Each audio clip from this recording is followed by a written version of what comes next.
So guys, today we're going from this to this.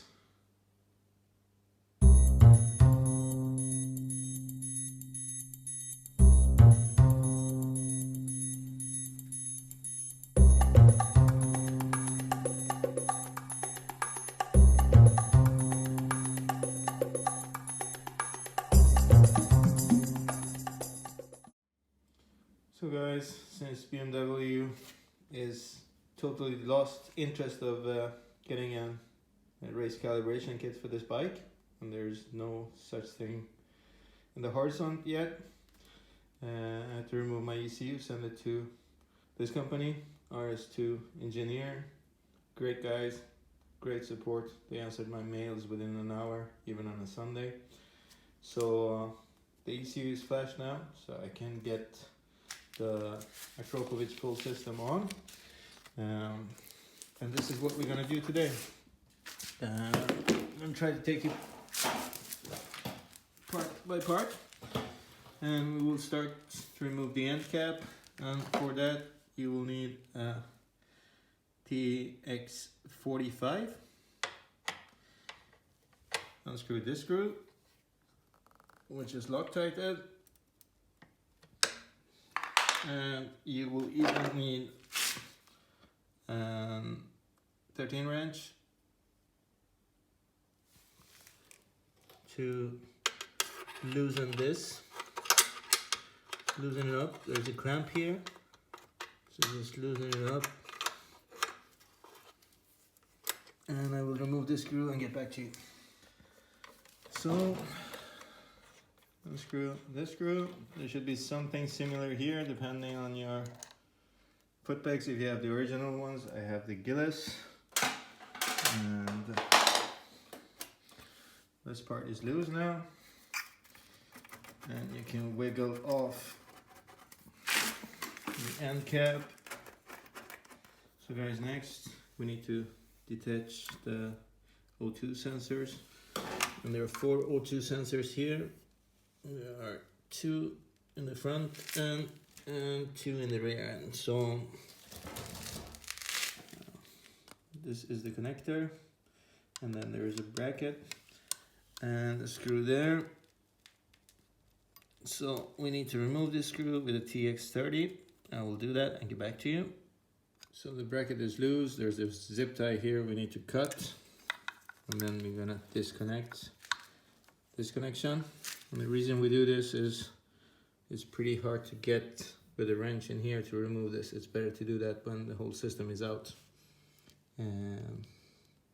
So I'm gonna cut this zip tie and get back to you. So guys, this is the tricky part.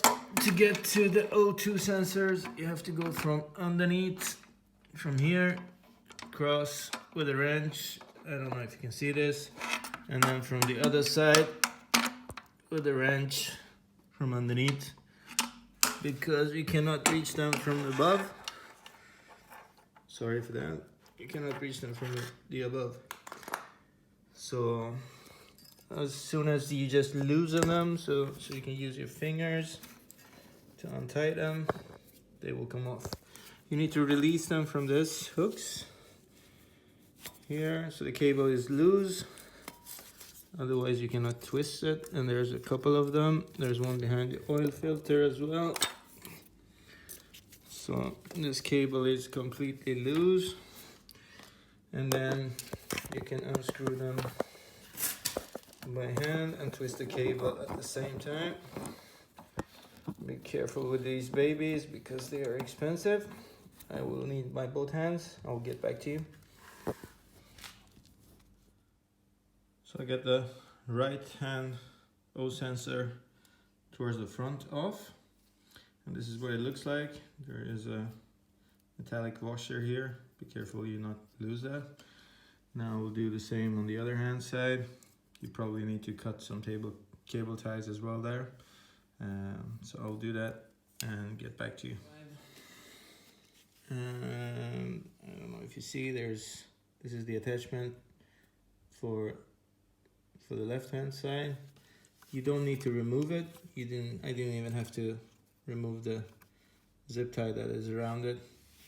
The cable will twist but it will eventually come out. So there's the other one. Just let it hang somewhere. And then we need to remove this one, the rear one on this side, and the rear one on the other side. And I have to figure this out. This one is just beneath the side stand, and the cables are going up, so they're secured in a clamp together with the sensor for the side stand, which is there. So just undo this cables, give your wrench, and open it up. These look to be, these ones are 22 millimeters, so these look smaller. Maybe I use another wrench. So guys, for the rear one, it's number 17. The front ones are number 22. I didn't have one, so I need to use this. If you have a 22 mil wrench, use that. So just open it up a little bit and then unscrew this. Use your both hands to twist the cable and get it off. I'll do that and get back to you. So here's the one towards the end on the left hand side, and there's a washer as well there, metallic washer. They're zip tied together here.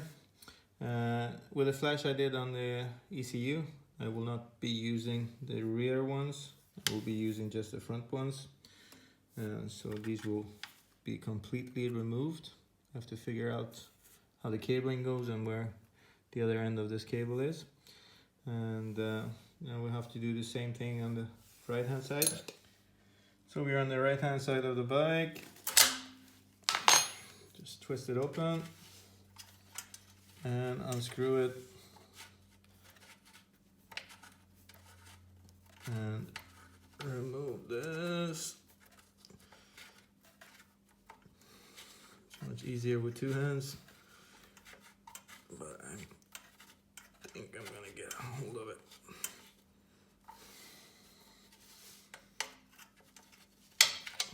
There it is. So the O2 sensors are gone now.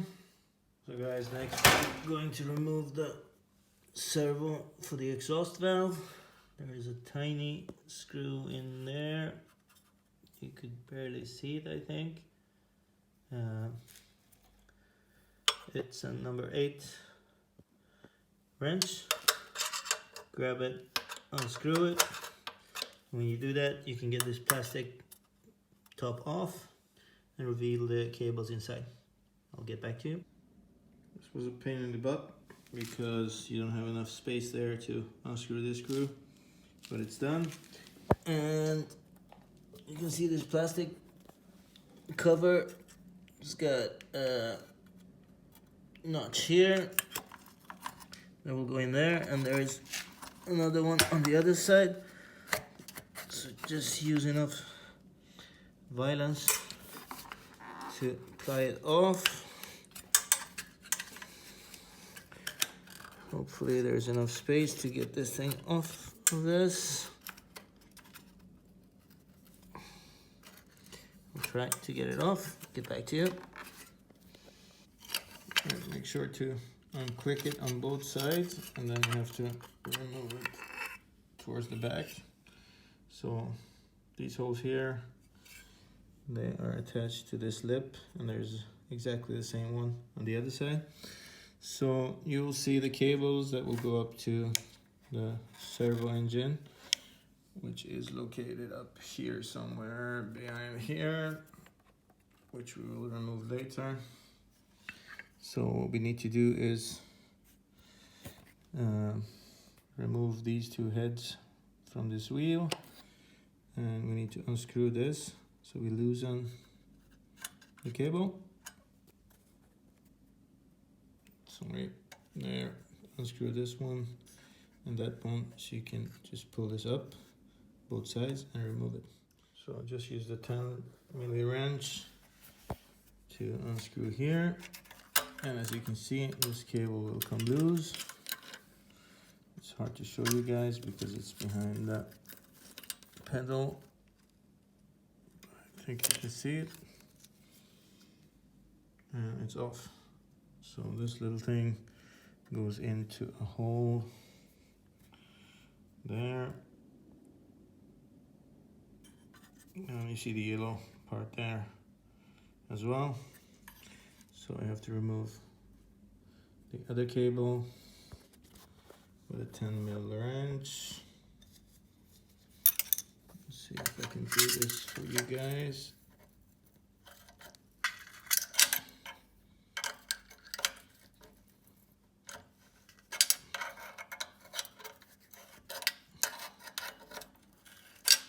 So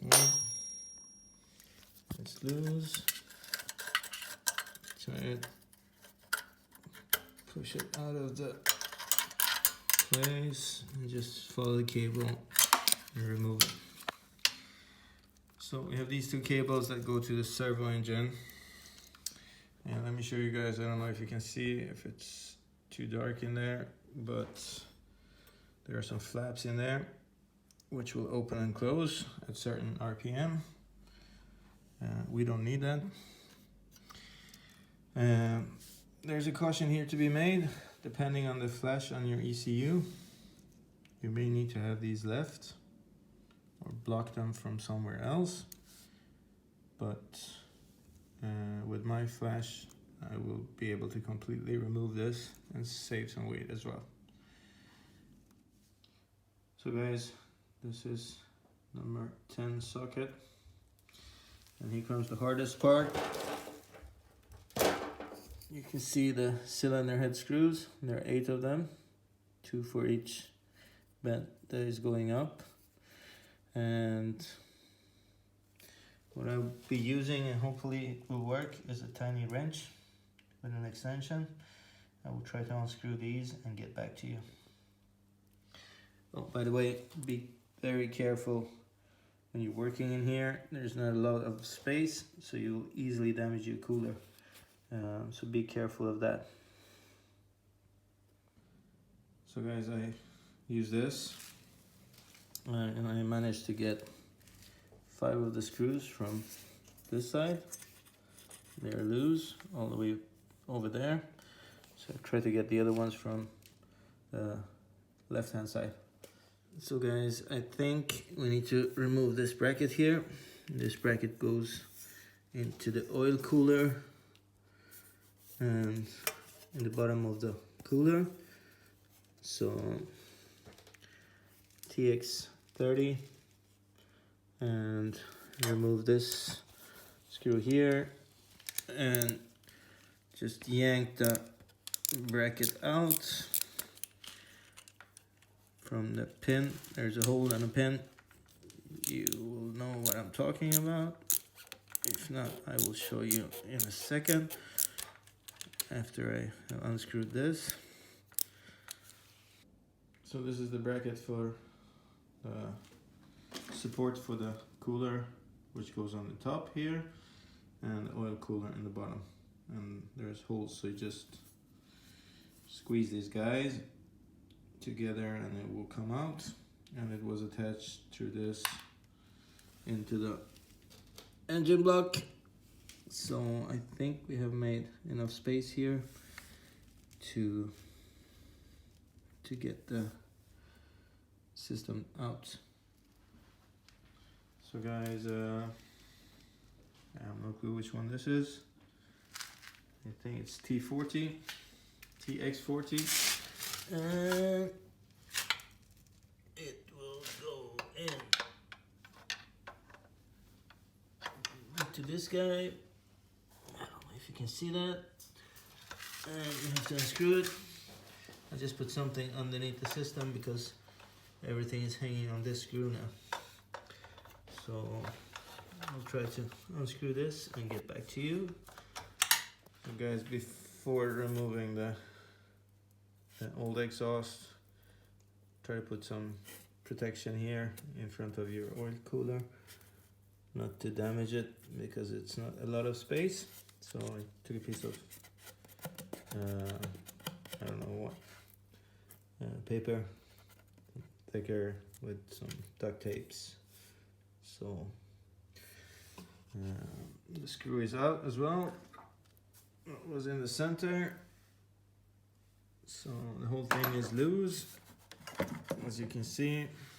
And if you have a couple of extra hands, it's handy to call them out. Try to get this thing out. So guys, it's out. It was a pain in the butt. So the tricky part is here. You have to be careful with this guy here. I have no clue what it is, not to break it. Some kind of sensor. So the heads are out, everything's great, and we need to remove the servo on the other side, and the rear O2 sensors needs to be removed as well. I've figured out. Guys, I removed the servo. Unfortunately, I didn't film this because I don't think you guys need to do this. Depending on your flash on the ECU, maybe you need to just remove the cables, do something. But just unscrew this screw on the side and this bracket, and then you have to feed these cables up. It was a pain in the butt, but we get it out.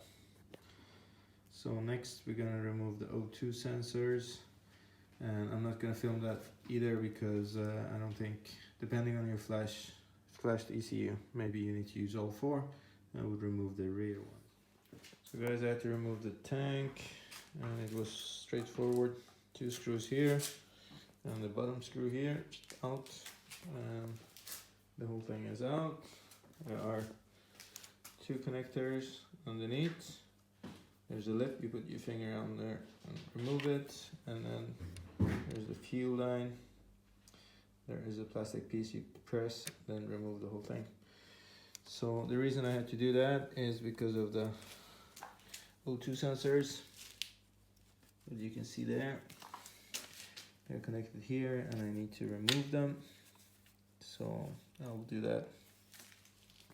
So guys, sorry, a lot of trouble to get the headers in place and get these